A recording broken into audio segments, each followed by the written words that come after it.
Hi, how you all doing? Jimmy Boy GR, I hope you all doing great. Well, after a lot of comments, you asking me to show you how to remove your speed limiter from your bike. Well, I am gonna show you. I don't advise anyone to do it, and I'm not responsible if you mess things up. So let's go park somewhere and let's get into it. So let's park right here. It's nice and sunny. Well, my bike is old. It's 6 years old, and we're gonna start with the older bikes. Now, the older bikes, they have the speed limiter outside, and it's usually a magnet like the size of a penny, which I had to search the whole house to find it.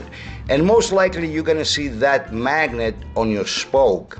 Now, if you see the magnet on your spoke, that means there is going to be a sensor coming out from your controller, and it's going to be zip tied to your frame, and it's going to be on the same level where the magnet is. So what you're going to do is you're going to remove the magnet from the spoke, and you're going to hot glue it behind your pedal. You don't have to buy a hot glue gun, just buy a hot glue stick for like 20 cents, and with a lighter, just put some hot glue behind it, put it on your pedal, and make sure that you have the sensor on the same level that your pedal goes around, so it can sense it every time you pedal.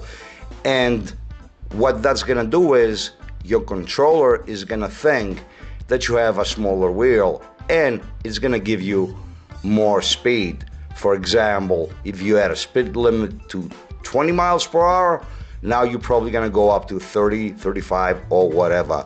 Now that's the classic case. Now let's move on to the more up-to-date cases. As you see, I have an LED display, but now all bikes, they have LCD displays with numbers and characters. So you're gonna get into the settings, and you're gonna see if it gives you an option about wheel size. Let's say, for example, that you have a 26-inch wheel and it's checked at 26. If it gives you a choice to put it at 20-inch, you're gonna put it at 20-inch. You're gonna give it a try, and most likely the speed limiter is gonna let you go on a higher speed. Now, in this case, what you have to do, and I think it's the hardest part, is to make sure you have your bike on a stand so you can pedal and your wheel can turn to do all these things. Now, if this doesn't work, we're gonna go to the base, and the base is the controller. Now, let me point something out. Usually, it's a white wire that's the speed limiter, but that's not the case anymore. That was like a few years ago. Now, there are so many different models of controllers that you really have to open it up and see which wire cuts your speed. So keep one thing in mind.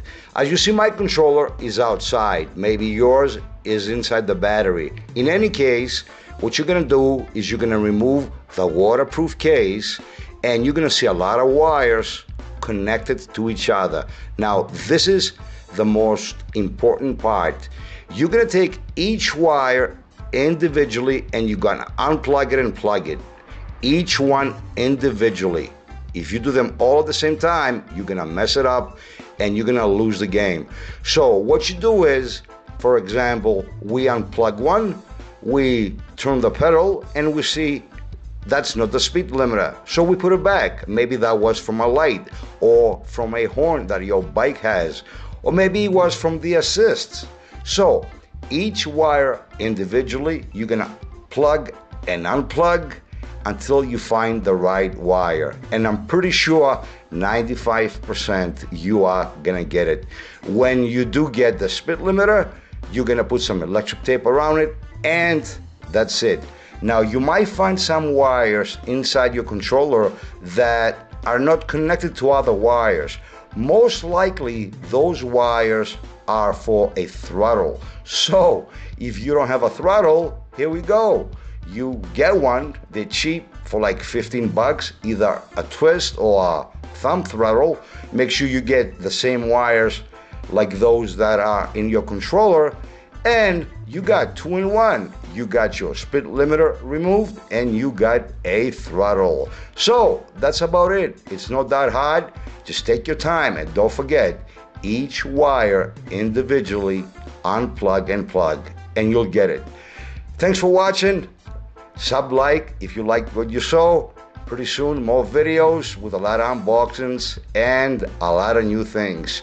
Make sure you wear a helmet, you have lights on your bike and a horn, and you make your life a safe ride. Don't forget, the best things are coming. Jimmy Boy GR, thanks for watching. See you soon.